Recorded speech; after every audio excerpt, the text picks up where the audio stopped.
Yo, what's up, guys, and welcome to Q&A, the show where I take your questions from YouTube and answer them here in video format. Real quick, before I get into your questions, I want to show you guys the new merch that I have. These new t-shirts, Bot Squad shirts. If you want to join the Bot Squad, we got 3 different colorways: the classic road whites, the color rush, and then the all orange. So if you like any of those designs, want to join the Bot Squad, you could do it right there. The shirts are $24.99 on Teespring. Patreon members, if you're already joining the Patreon, or if you're on the fence about joining the Patreon page, Patreon members will get an exclusive 15% off coupon code on all merch and other exclusive coupons down the line as well when it comes to merch. So please join the Patreon and, check out the merch. But without further ado, let's get into your questions. First one comes from Matthew Moore, who says, "Hey Q, why do you think we struggled a little on offense, and what do you think of the defensive playing so well?" I think the Browns struggled on offense a little bit just because of the wind, right? The Browns are probably wanting to expand the playbook more. And in the NFL, you do have to throw the ball some to have some level of success.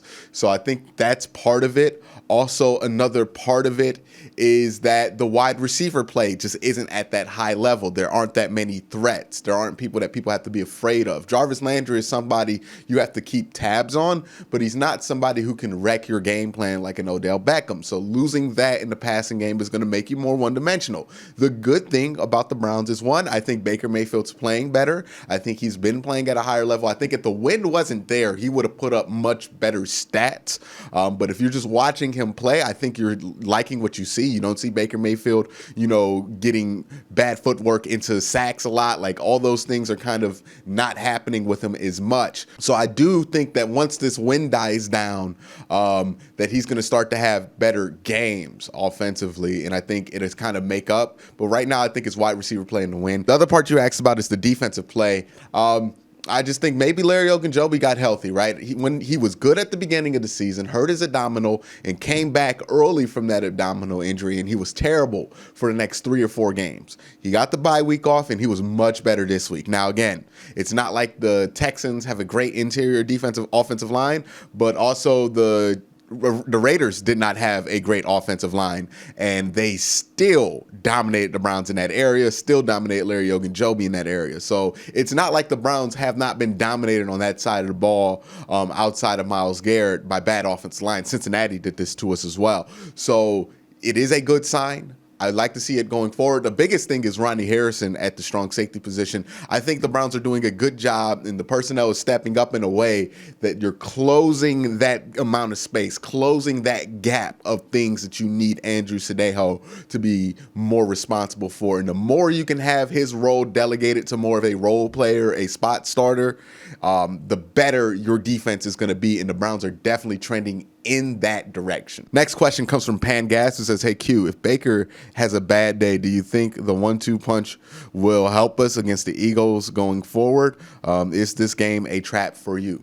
There's no such thing as a trap game for the Browns at this point, right? What are they going to do? What are they going to do? Look ahead to Jacksonville? Look ahead 2 weeks to Tennessee? I think right now the Eagles, they're the game on the schedule. Kevin Stefanski has done a good job of playing the game in front of you. His old 1-0 mantra has seemed to hit the right bells with the team. So I think he's actually gonna be in a good spot here. I think the Browns are gonna be in a good spot here. If Baker struggles versus the Eagles, I think, the 1-2 punch would be enough. I think the 1-2 punch was enough last week. And Baker didn't necessarily struggle, but his throwing ability was limited because, again, 40-mile-per-hour winds for the last 2 games that he's played in. So I think Baker's gonna be fine. I also think that if Baker isn't gonna be great, your running game is back to being at that top tier level that it was at the beginning of the season. The next question comes from Dylan Daughtry, who says, "Do you believe Nick Chubb will make a huge difference in the Browns play? Why or why not?" Absolutely, he's going to make a huge difference. The difference between Kareem Hunt and Nick Chubb is Nick Chubb is one just better than Kareem Hunt. And Kareem Hunt's a really, really good Pro Bowl level running back. Nick Chubb is just special. Like, he's in that Derrick Henry tier of running backs that you cannot convince me are replaceable, right, with the third round draft pick, like so many people want to say all running backs are. No, Nick Chubb and Derrick Henry are in rarefied air. The rarefied air that also Saquon Barkley was supposed to be in, Christian McCaffrey is supposed to be in. Like, those two running backs, Derrick Henry and Nick Chubb, I think are the only two extremely special running backs in football, in my opinion. So they make a difference, right? If the Titans lost Derrick Henry, that would be a massive blow to what they do. It's fortunate that the Browns have a good running back in Kareem Hunt, that losing a Nick Chubb did not completely tank their season, but having Nick Chubb back, it's going to be a big deal, because with Odell out, you lost star power, you lost top tier offensive talent, and you need to replace that with more top end offensive talent. Luckily, you're getting Nick Chubb back, so you have a star on offense again. So yeah, Nick Chubb is a huge deal. Next question comes from Corey Clayton, who says, hey Quincy, do you believe that it should be concerning that it has been 2 weeks in a row where Baker has not put up any points despite the weather both weeks? No, I'm not concerned. I don't think anybody else should be concerned. I mean, we've seen the weather. Baker had a touchdown pass against Jarvis Landry. It just wasn't caught. We know what the Las Vegas. Sorry, I always say Oakland. The Las Vegas game was this week against the Texans. He just didn't need to, right? Because the running game got it in when they were in the red zone. So no, I'm not too concerned about it. If this had been a situation where the Browns had gotten stopped on 3rd and 4th down like the Texans did in this game in the goal line, then I would be more concerned, but that's not what happened. So I'm not overly concerned about that. The next question comes from Little Keep, who says, how can Baker prove his worth as an extension, and do you feel he can play the rest of the season? How do you feel he can play the rest of the season? My bad. Yeah, Baker's extension, it's going to be a weird one, right? Because he's played well enough to think he can be the starter. I don't know if he's played well enough to get a big, like, franchise quarterback extension that you would expect somebody who was drafted #1 overall to get. So that's going to be an interesting question going forward for the Browns and Baker Mayfield. I honestly don't know where they are with that. I think he's going to get his 5th-year option, but we'll see what happens after that. Next question comes from Nate JJ, who says, do you think Nick Chubb should have ran it in for the fantasy guys or no?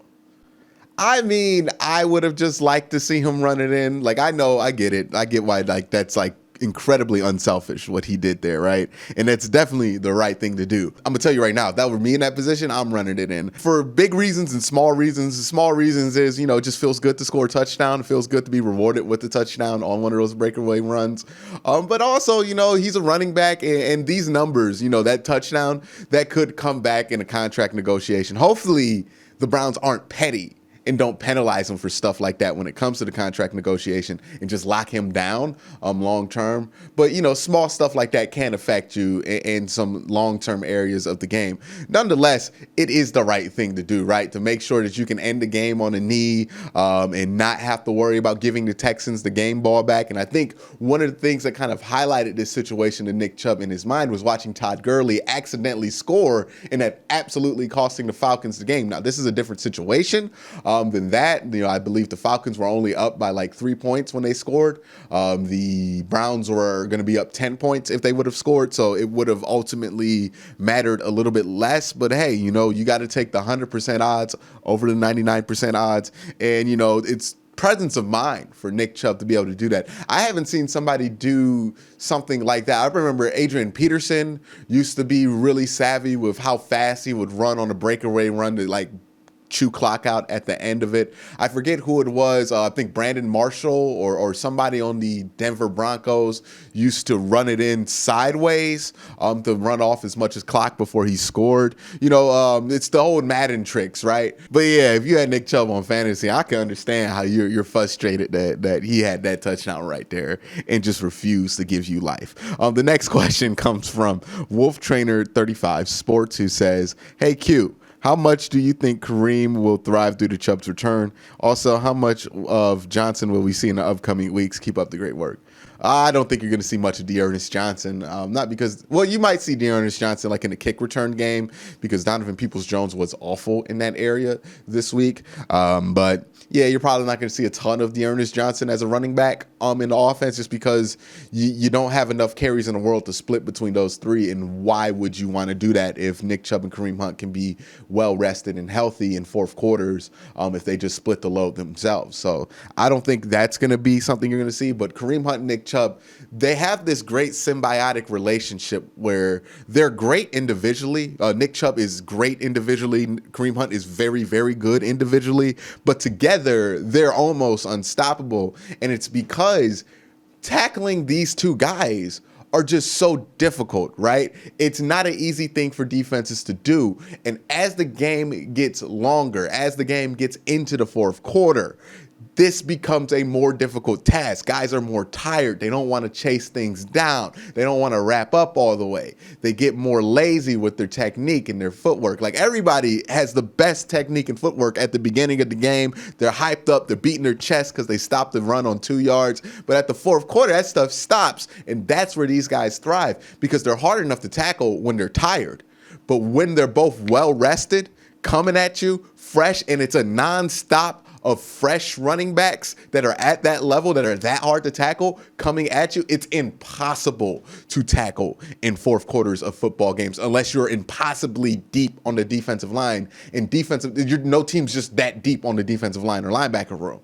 So the Browns are just in that special situation where if it's 5 minutes left in the fourth quarter, you got a 3-point lead, you can feel very confident in your ability to gash any team on the run late in games because no team is really built to stop a run attack that's that hard to tackle, one, and two, that resilience to fatigue that the Browns rushing attack has, it's phenomenal. And that's why this run game looks different when Nick Chubb and Kareem Hunt are both out there as opposed to one of the two being out there. That's why it goes from very good to, oh my gosh, this is one of the greatest running attacks in the NFL, maybe in quite some time.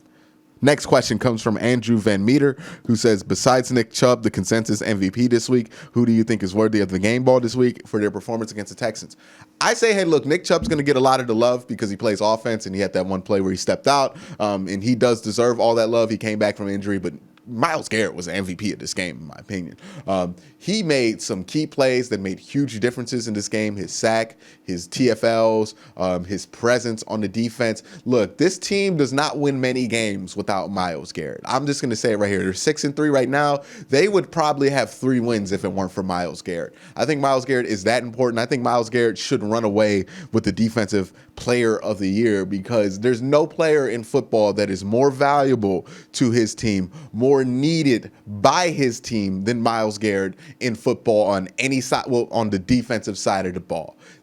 I don't think there's an argument there. I don't think you can tell me there's a player that's singularly more important to his defensive success than Myles Garrett. Next question comes from Giants Nation, who says, what's up, Quincy? Now, if my Giants winning, do you think we can make a playoff spot and still have a top 10 pick in the draft?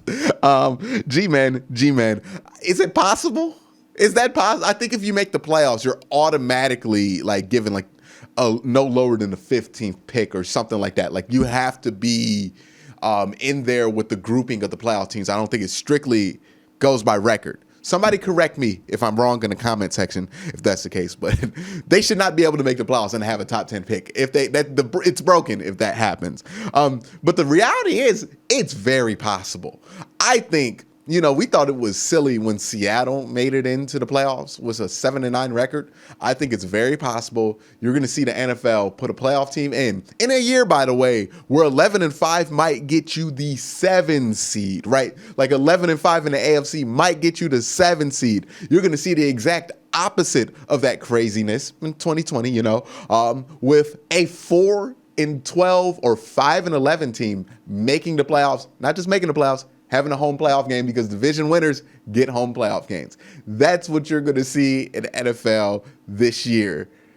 That's crazy. And it could be the Giants at this point, right? I don't think the team is going to be able to do it. I don't think Dallas is going to be able to do it with the scraps that they're running on. It's up to the Eagles, and it might be the Giants because as much as I don't like the Giants situation, at least they have like a recognizable quarterback. You know what I mean? Like Daniel Jones is not good. You know, he's better than whatever the Cowboys have running out there on a week-to-week basis, and definitely better than what the Washington team than what Washington has on a week-to-week basis. So I don't know what they're gonna do. You know, between the team, Dallas, it's just a mess in that division. Next question comes from Pitt Steelers, am I being trolled?